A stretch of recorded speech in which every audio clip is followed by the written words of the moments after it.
আরে না, বুঝতে পারছো এটা না, তো ঢাকা ড্রেস, শাড়ি তো খোলা ড্রেস। আরে শাড়ি খোলা ড্রেস, শাড়িটাই শাড়িতে ভদ্র, বুঝতে পারছো না তুমি? কি করে ভদ্র হলো শাড়িটা? হ্যাঁ, শাড়িটা চোখে দেখতে ভালো লাগে, শাড়িটা ভদ্র, খোলামেলা হলেও শাড়িটা ভদ্র। কি করে? হ্যালো বন্ধুরা, ওয়েলকাম টু মাই চ্যানেল। তোমরা সবাই কেমন আছো? আশা করি তোমরা সবাই খুব ভালো আছো। তো যাই হোক, আজকে সানডে জানোই তো, আজকে তোমাদের দাদাও তাড়াতাড়ি চলে এসছে ঘরের মধ্যে, এসেই বলছে চা করে দেওয়ার জন্য। তো এখনো পর্যন্ত তাকে চা করে আমি দিইনি, কারণ আমি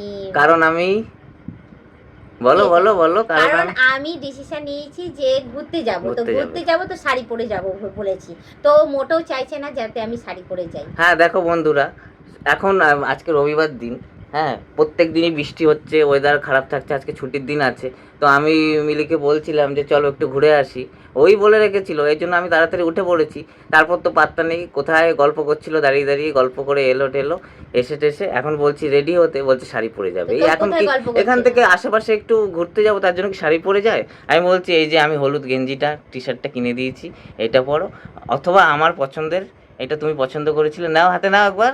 এই দেখো, এটা পরে যাওয়া যায়? তোমরা বলো। এইটা আমি কিনে দিয়েছি, এইটা বলছি পরতে, বলছে না কেমন লাগবে আমাকে, এটা পরে যাব।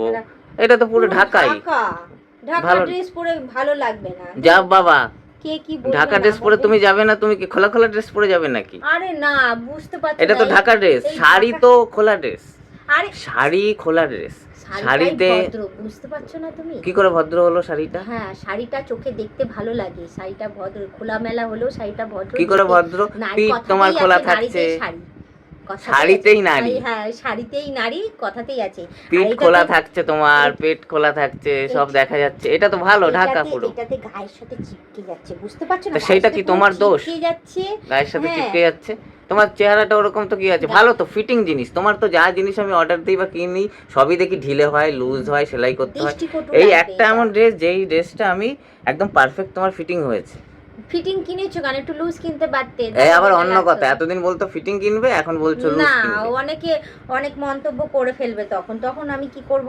একই এটা পরে একটা ফটো ছেড়েছিলাম, কত কিছু শুনেছি। না, আমি একটু লুজ কিনবে, যাতে একটু ঢিলা ঢালা থাকে, এখান থেকে ঢলা ঢলা থাকবে, এত দূর অবধি এখান থেকে ঢলা ঢলা থাকবে। হ্যাঁ, ঢলা ঢলা লাগবে। হ্যাঁ, যাতে ফিটিংস না হয়, কারণ ফিটিংস হলে বুঝতেই পারছো। তোমার সব ড্রেস সব ড্রেস কিনেছিলাম, সেই ড্রেসগুলো একটাও তোমার ফিটিং হয় না, সেই নিয়ে তোমার কত রকমের আপত্তি, অবজেকশন। আর এখন এই ড্রেসটা কত সুন্দর ফিটিং হয়েছে। আমি ফিটিংস পরতে পারবো না, কেন? আমার কি হবে? ফিটিংস পরা যাবে না, আমি শাড়ি পরেই যাব। ফিটিং পরলে কে কে আমি তো বলছি পড়তে, কে কি বলবে তোমাকে? মোটা হয়ে গেছি না, ফিটিংস পরলে আমাকে বাজে লাগে দেখতে। কে বলেছে তোমাকে এই কথা? অনেকেই বলে, অনেকেই বলে আমি পরবো না আমি ওই ড্রেস। এই যে গেঞ্জিটাও কেমন গায়ের মধ্যে টাইট হয়ে ধরে থাকে। ও তো এখন এই ঢাকা ড্রেস ভালো হলো না, খোলা খোলা ড্রেস ভালো? হ্যাঁ, খোলা মেলায় তো ভালো মাখবে, ব্লাউজটা এরকম সরু থাকবে, অর্ধেকটা পিঠ তো দেখাই যায়।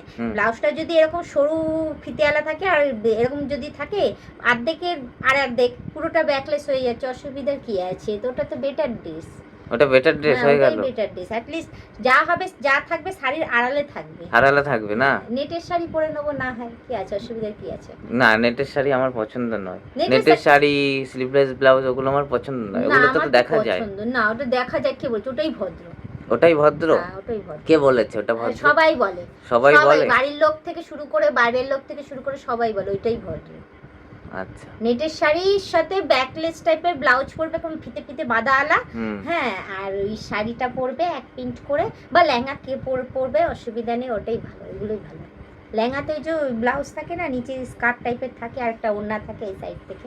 আমি তো ভাবছি এই বছর তাহলে আমার একটা ড্রেস পছন্দ হয়েছে, তোমাকে পরতে বলছি, তোমার আমার পছন্দকে সম্মান করো না? আমার পছন্দকে তো সম্মান করা উচিত। বলছি তো, আমি বলছি আমার যেটা ভালো লাগছে সেটা পড়বে তো, কে কি বললো, কে কি ভাবলো, সেটাতে তোমার সত্যি কি যায় আসে কিছু? না, সে আগে যায় আসতো না, এখন মাম্মাম বড় হচ্ছে না, এখন যায় আসে। এই ঢাকা ড্রেসে আমাকে বাজে লাগছে, লোকে কি বলবে, মেয়েকে কি শিক্ষা দিচ্ছি, ঢাকা ড্রেস পরে মেয়েকে কি শিক্ষা দিচ্ছি না দিচ্ছি, ওই জন্য ঢাকা ড্রেস পরবো না, শাড়ি পরবো, ব্যাকলেস থাকবে, অসুবিধা নেই। শাড়িতে ভালো শিক্ষা দিতে পারবো, যে ভবিষ্যতে উঠে ও বড় হয়ে শাড়ি পরতে পারবে, ঠিক আছে? ব্যাকলেস এইগুলো চিপকানো ড্রেস পরবে মেয়ে বড় হয়ে, কি শিক্ষা পাবে তাহলে মার কাছ থেকে, বলো তো? তাহলে এখন কি ডিসাইড করলে? আমি শাড়ি পরে যাবো। ওই যে আমি বিয়ে বাড়িতে যাওয়ার জন্য সেই যে বানিয়ে দিয়েছিল না 700 টাকা দিয়ে এখানটাতে কাটা, পিঠের এখান থেকে রাউন্ড করে কাটা, এরকম সরু ব্লাউজ একটা শাড়ি, ওটা পরে যাবো। তো এবার ডিসিশন নিয়ে নিয়েছি শাড়ি পরেই যাবো। তো হ্যাঁ শাড়ি পরবে, আর কি করবে? তো আমি এখন একটা কথা বলি, আচ্ছা বন্ধুরা তোমরাই বলো, 2001 সাল না, 2002, 3, 4, 5 না, এটা এখন হচ্ছে 2026, ঠিক আছে? 2026-এ দাঁড়িয়ে হ্যাঁ আমাকে এখন ডিসিশান নিতে হচ্ছে যে আমি কোন ড্রেসটা পরবো। তোমরা নিজেরাই বলো। এই পোশাকটা আমি তোমাদের দেখাই, এই পোশাকটা পুরোটাই গলা থেকে পা পর্যন্ত এই দেখো পুরো ঢাকা, ঠিক আছে? হাত কাটা রয়েছে, হাতের এখান থেকে তাকে এত দূর অবধি পুরো ফিটিংস, কোনো কোথাও দিয়ে কিছু দেখা যায় না, ঠিক আছে? আর শাড়িতে তোমরা জানোই যে শাড়ি পরলে কোথায় কী সব দেখা যায়। তো আগের তুলনায় হ্যাঁ আমার মতে এই 2026-এ দাঁড়িয়ে শাড়িটা বেটার না এই ড্রেসটা বেটার, আমি নিজে বুঝে উঠতে পারছি না যে আমি কি পরে আমি বাইরে যাব। কারণ শাড়ি পরে গেলে তোমরা জানো আমি হেলদি প্রচণ্ড, শাড়ি পরে গেলেও সেই আমাকে নাদুস নুদুসই লাগে, আর এই ড্রেসটা পরলেও সেই আমাকে নাদুস নুদুস বেশ গোলুমলু লাগে, ঠিক আছে? তো আমি এখন ড্রেসটা পরবোটা কি নিজেই ডিসিশন নিতে পারছি না 2026-এ দাঁড়িয়ে। হ্যাঁ যেখানে মানুষ এখন অনেক উন্নত, হ্যাঁ মহিলারা ছেলেরা অনেক উন্নত, সেখানে নিজেদের ড্রেস থেকে শুরু করে নিজেদের সমস্ত কিছু চেঞ্জ হয়েছে, ব্লাউজের কাটিং চেঞ্জ হয়েছে, সমস্ত কিছু চেঞ্জ হয়েছে। সেখানে আমি নিজেকে দাঁড়িয়ে আমি এখন ডিসাইড করে পাচ্ছি যে না পেছনের দিকে নিয়ে যাবে না আপগ্রেড হবে, পেছনের দিকে যাব না এগিয়ে যাব। পেছনের দিকে যখন আমি ছিলাম অনেক ছোট, তখনকার সময় আমি বাড়ির সবাইকে, জেঠিমা কাকি যারা যারা ছিল আমাদের বাড়ির, তাদের সবাইকে দেখেছি হাত কাটা ব্লাউজ পরে, তখনকার সময় হাত কাটা ব্লাউজ পরে ম্যাচিংয়ের ড্রেস পরে তারা সিনেমা দেখতে যেত, বাজার হাট করতে যেত, ঘরের মধ্যে ওদের গরম লাগতো বলে পরে বসে থাকতো, ঠিক আছে? বাট এখন হ্যাঁ এই 2026-এ দাঁড়িয়ে এখন মানুষ হ্যাঁ হাত কাটা ব্লাউজ পরবে, হাত কাটা ড্রেস পরে স্বাধীনভাবে ঘুরে বেড়াবে, কিন্তু এখন সেখানে দাঁড়িয়ে আমাকে ডিসিশান নিতে হচ্ছে যে আমি কোন ড্রেস পরবো। আমি নিজেই ডিসাইড করে পাচ্ছি না যে আমি কি ড্রেস পরে বেরোবো, কারণ যেটাই পরি না কেন সেটাতেই প্রবলেম হয়ে যাচ্ছে, আমি বুঝে উঠতে পারছি না যে আমি কি করব। তো প্লিজ তোমরাই কমেন্টে জানিয়ে দিও, ঠিক আছে? যে শাড়ি পরলে বেশি বেটার লাগে না এই পুরো ঢাকা ড্রেস পরলে বেশি, কারণ জিন্স টপ পরলেও সেরকমই লাগে। একটু হেলদি আছে, যারা একটু হেলদি আছে তাদের ক্ষেত্রে আমি বলছি, আমি খুব একটা হেলদি না, তোমরা দেখতেই পাচ্ছ, এই দেখে নাও আমার কাছে কোনো ড্রেস আমি গোড়াই আমি ছোটোর থেকেই ফিটিংস পরে এসেছি, ছোটোর থেকেই একটু অন্যরকমভাবে আমি সেজে গুজে এসেছি, কিন্তু তারপরেও 2026-এ দাঁড়িয়ে আমাকে চিন্তা করতে হচ্ছে যে আমি কি পরবো, ঠিক আছে? 2026-এ তো আমি অনেক বড় হয়ে গেছি, ফিটিং হলেও মানে সমস্যা হচ্ছে। হ্যাঁ ফিটিং হলো, আর শাড়ি পরলেও তো স্লিভলেস, ওগুলো তো অসুবিধা হচ্ছে। স্লিভলেস ওটা তো এমনকি হাতাওয়ালা ব্লাউজও যদি পরি সেটাতেও কিন্তু সমস্যা হয়ে দাঁড়াচ্ছে, ঠিক আছে? তো তোমরাই এখন আমাকে বলো যে আমি ড্রেসটা পরবো তো কি পরবো, আমি কিছু আমি কি ঘর থেকে বেরোবো না? তোমাকে রোগা হয়ে যেতে হবে, তাহলে রোগা হয়ে গেলে তখন কি বলবে? তখন বলবে যে শুকিয়ে গেছে, পাটকাঠি বাস লম্বা, হ্যাঁ এরকম দেখতে লাগছে, ওরকম দেখতে লাগছে। অ্যাটলিস্ট এই শরীরটাকে আমি আগে রোগাই ছিলাম, হ্যাঁ মামাম হওয়ার পর থেকে চেহারাটা একটু ফুলেছে, তার মধ্যে আবার ডাক্তার দেখছি আমি প্রচণ্ড রোগা ছিলাম, আমার 30 কেজি ওজন ছিল আমার।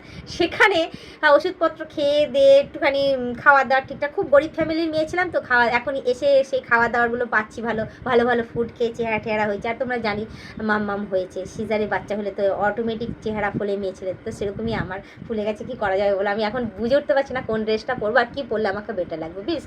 প্লিজ তোমরাই আমাকে কিন্তু কমেন্টে জানিও, ঠিক আছে? তো বেশি কথা না বাড়ি শুধু এইটুখানি বলবো, তোমরা কিছু মনে করো না, ঠিক আছে? আমাকে অতি অবশ্যই তোমাদের মতামতটা অতি অবশ্যই দিও, ঠিক আছে? আমাদের মতামত অনুযায়ী বৌদি এখন কাজ করবে, বৌদি বুঝতে পারছে না কি পড়ে যাবে। হ্যাঁ কারণ এত শুনতে না আমিও না মানে টেনশনে পড়ে যাচ্ছি যে কি করবো না করবো, ঠিক আছে? তো যাই হোক বেশি কথা না বাড়ি শুধু এইটুখানি বলবো, তোমরা যারা নতুন দেখছো তারা অতি অবশ্যই আমাকে সাবস্ক্রাইব করে দিয়ে বেল আইকনটা টুক করে টিপে দিয়ে অল নোটিফিকেশনটা অন করে দিও। যারা এখনও পর্যন্ত মেম্বারশিপটা নাওনি তারা তাড়াতাড়ি করে মেম্বারশিপটা নিয়ে নিও, পারলে তোমাদের বন্ধু বান্ধব যতজন আছে সবাইকে বলো মেম্বারশিপটা নেওয়া যায়, নিলে ভালো কথা, নাহলে তোমরাই দেখতে থেকো, তোমরাই টিকে থেকো, এভাবেই আমাকে হেল্প করে যাও। আর যারা এই ভিডিওটা দেখবে তাদেরকে প্লিজ হাত জোর করে রিকোয়েস্ট করছি এই ভিডিওটা প্রচুর পরিমাণে তোমরা শেয়ার করো। আমার মতো দুবিধায় অনেকেই রয়েছে, হ্যাঁ অনেকেই রয়েছে যাদের সাথে এই সমস্যাটা হয়েছে, পোশাক নিয়ে, রূপ নিয়ে, চেহারা নিয়ে অনেকেই পড়ে রয়েছে, ঠিক আছে? তো প্লিজ প্রচুর পরিমাণে শেয়ার করো আর মতামতটা তোমাদের প্রচুর পরিমাণে দিও, ঠিক আছে? তো আজকে ভিডিওটা আমি এখানেই শেষ করছি, আবার অন্যদিন অন্য কোনো সময় আমি ব্লগ ভিডিও নিয়ে হাজির হয়ে যাবো। আজকের মতো টাটা বাই বাই, সুস্থ থেকে এভাবে আমাকে দেখতে থেকো, আমার পাশে থেকো আর আমাকে প্রচুর পরিমাণে সাপোর্ট করে এগিয়ে নিয়ে যাও।